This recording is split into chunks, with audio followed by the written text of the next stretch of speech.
What's up, folks? This is Justin from Books, Bricks, and Boards. If you're a fan of the channel, you probably know I like comic book RPGs. What you might not know is that in 1989, I caught a case of Batmania, just like the rest of the world. And when I found out that there was a Batman RPG released alongside the movie, I had to have it. When I found out that the Batman RPG was only a small part of the DC Heroes RPG, I really wanted to know more. Unfortunately, it took me several years to find a copy because in my area it just wasn't around. But after I found it, I have enjoyed it thoroughly, and I think you would too. And that's the reason I am talking today about the DC Hero RPG and why you should be playing it in 2025. Let's check it out.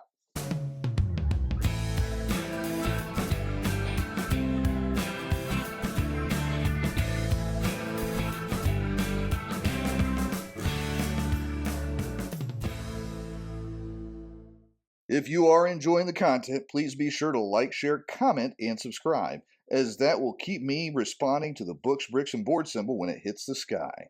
If you want to buy me a cup of coffee, hit the super thanks. All donations appreciated, but not expected. Finally, if you want to join the YouTube equivalent of the Justice League, putting together a team, people with special abilities, check out the Books, Bricks, and Boards Discord server, link in the description. History of the game. As told by Jeff Grubb of TSR, Mayfair announced that they would be developing a game based upon the Marvel Comics IP. When Jeff did a little digging with contacts from Marvel Entertainment, Mayfair had in fact not secured the rights to design a Marvel licensed game. So Jeff and the TSR group quickly acquired the rights and released the original Marvel Superheroes RPG box set in 1984. I'm not sure on the veracity of Grubb's story or what conversations from Mayfair looked like at the time, but I can say that Mayfair pivoted beautifully with their own Supers game in 1985, the first edition of the DC Heroes RPG. Also a box set like the Marvels game, but this one adorned with George Perez art and jam-packed with content. The first box set was a thing of beauty. It had separate books for GMs and players, a powers and skills book, a solo adventure book to learn the game, a GM screen, hero stat cards, standees, and dice. When comparing to the prior year's Marvel offering, it was an embarrassment of riches, only lacking the innovative full-color maps in that other product. A common complaint with this first edition is that the plethora of heroes and villains presented were pre-Crisis forms, as the Crisis on Infinite Earths saga had only just begun when it was released. There are occasional gameplay gripes as well, but largely the gameplay remained very close across all three editions. The primary changes involved updates to power costs and functions, updating wealth to be in line with the other abilities, adding some new maneuvers, revamping gadget rules a few times, and updating hero and villain stats. Well, when I say it like that and I list it out, it sounds like a lot. But let me put it this way. I've ran first edition modules using third edition rules with very little problem. For those familiar with TSR D&D, it is similar to BECMI and AD&D. There are distinct differences, but none so important as to make them incompatible for an experienced GM with a little bit of time. This initial release was praised by none other than Marvel RPG creator Jeff Grubb in the pages of The Dragon. Sure, that went over well with the suits at TSR. The game received the H.G. Wells Award for Best RPG Rules of 1985. Generally, the quibbles with the gameplay related to the relatively intense character creation process as compared to Marvel or most popular RPGs of the time. However, when compared to Champions, another contemporary Supers game, it was a walk in the park. Some also took issue with the two-chart resolution system, but in practice, it is still one roll and moves rather swiftly.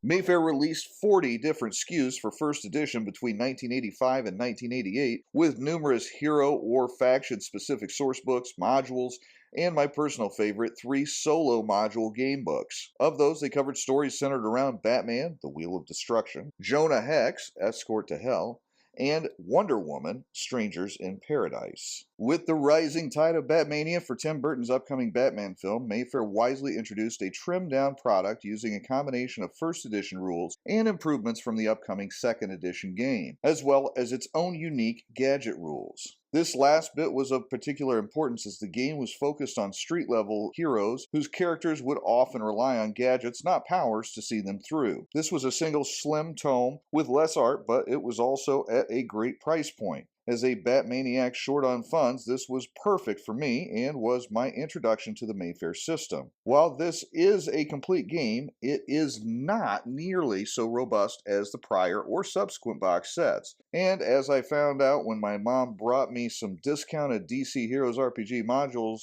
it wasn't as seamlessly compatible as the other editions would be. That said, if you were looking to patrol Gotham and not the cosmos, this was more than sufficient. Later in 1989, Mayfair released an updated version of their prior box set, and while some companies started cutting these box set contents, Mayfair upped the ante. Maintaining their multiple book format, it had a rules manual, intro adventure titled Exposed, roster book with more than 200 updated hero and villain stat blocks, a new GM screen, updated and improved hero stat cards, dice, and an action wheel. This last item converted the resolution charts to a simple slide rule style wheel, speeding up the process. The rules were tweaked, edited, and updated for 2nd edition, but the game largely played the same. 2nd edition added 23 new SKUs to the game with more modules, source books, and an additional solo game. This one was a Green Lantern core adventure. Of particular note, the Atlas of the DC Universe, Magic, and the 3 Who's Who books. The Atlas is just a great read, providing background info and geography on every DC location you can think of, being valuable to gamers and non-gamers alike. Magic was the obligatory sorcery source book, covering magic rules and characters. The Who's Who in the DC Universe, volumes 1, 2, and 3, are added up versions of the comic book of the same name, with each volume covering 4 issues of said comic. With detailed write-ups and sometimes specific rule mechanic updates, there is a lot to like here. There's an obvious parallel to the TSR Gamer's Guides to the Marvel Universe, but I do feel like you get more bang for your buck with the DC line. In 1993, with the license nearing its end and supplies of the 2nd edition box dwindling, the folks at Mayfair Games chose to release a new single-volume edition. In my estimation, the changes here were more significant than the prior edition, but still not so much as to ruffle any feathers. The compiling of everything into one book allowed for easier reference and transport, and the timing allowed for including the stats on the Death of Superman storyline.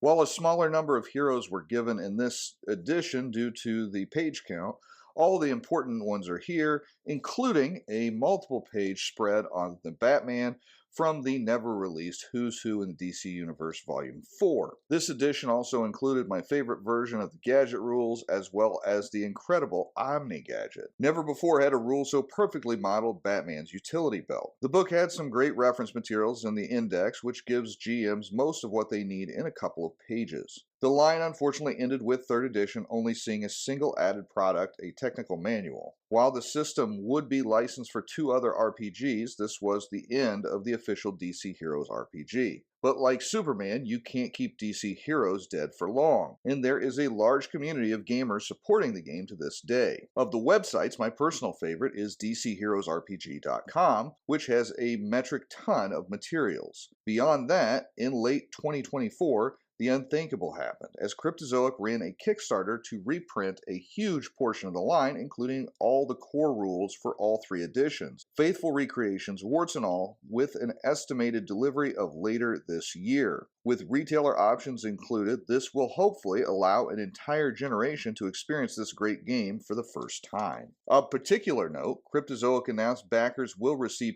PDFs of their books, so the outside chance remains that those could become available for purchase as well. The future of the game is brighter than we would have ever imagined only a few years ago. The mechanics.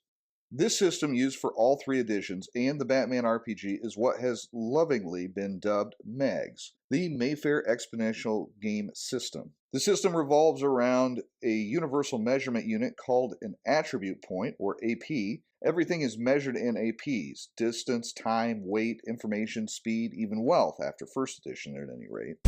What are your superpowers again? I'm rich. With universal measurements, it allows some interesting shortcut formulas, such as the distance equaling the speed plus the time in APs, or a hero being able to throw an object a distance equal to their strength minus the weight of the object in APs. There are several more, but you get the idea. Another key element is the APs increase logarithmically, so 3 is twice the value of 2 and 4 is twice the value of 3. With this exponential growth, the system could handle huge differences in measurement without dealing with huge numbers on the player's end. Another key factor of the MEG system are the acting values, opposing values, effective values, and resistance values. Acting values and opposing values are paired on the action resolution chart to see the number required to succeed on a roll of 2d10, with doubles exploding and better successes providing column shifts for a better result on the results table. Attributes are split into 3 rows and 3 columns. The first row are the physical attributes, dex, strength, and body. The second row are the mental attributes, intelligence, will, and mind. The third row are the mystical attributes, though social would be as accurate a description in my estimation, influence, aura, and spirit. The first column are acting and opposing values, largely determining the difficulty in performing actions. The second column are effective values, determining the impact of successful actions. The third column are resistance values, which determine how much impact an effective value has on the hero, as well as being hit points for each category. Initiative is determined with a single D10 plus initiative value, which is a combination of all of the acting values. The lowest initiative roll declares first, the highest acts first. Hero points, like karma in Marvel, can be used for advancement or to push abilities beyond normal limits, avoid damage, or make recovery rolls in the heat of battle. A superhero game would be little without its powers, and here is one area where I feel DC Heroes has a hands-down better system than Marvel, as the powers, at least in my mind,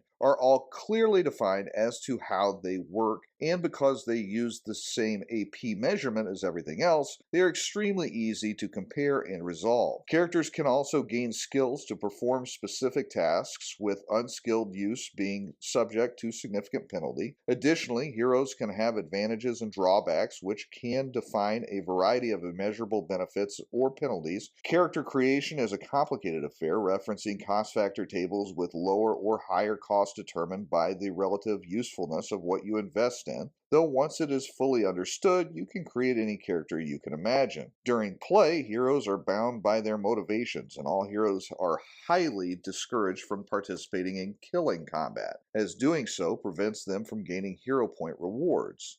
One area often touted, but I think is overstated, are the subplots. Subplots provide game masters with specific advice on how to incorporate backstory into games, which is great, but it is really just the same solid GM advice I would give to anybody in any game. Summary. So that is the DC Heroes RPG, and boy does it cover a lot of ground. With no retro clone available and currently no PDFs, I wouldn't normally suggest this type of a game due to cost and availability. Though to be fair, the Batman RPG can still be snagged for $20 to $30. What makes this different is the Cryptozoic Kickstarter, which should inject many new copies into the market and hopefully have enough interest for continued support. The MEG system is faster than given credit for, more flexible than it has any business being, and generally a game that aged incredibly well. When you throw in that DC license right as the new James Gunn DCEU gets kicked off, I think this one is well worth taking a look at. But that's my thoughts, and I'd love to hear yours. Have you played MEGs? If not, does it sound like something you would give a try? Would you be interested in me doing a side-by-side comparison with the Marvel FaceRip RPG? Tell me about all this and more in the comments section. Until next time, this has been Batman. I'm Batman. From Books, Bricks, and Boards, good gaming, and God bless.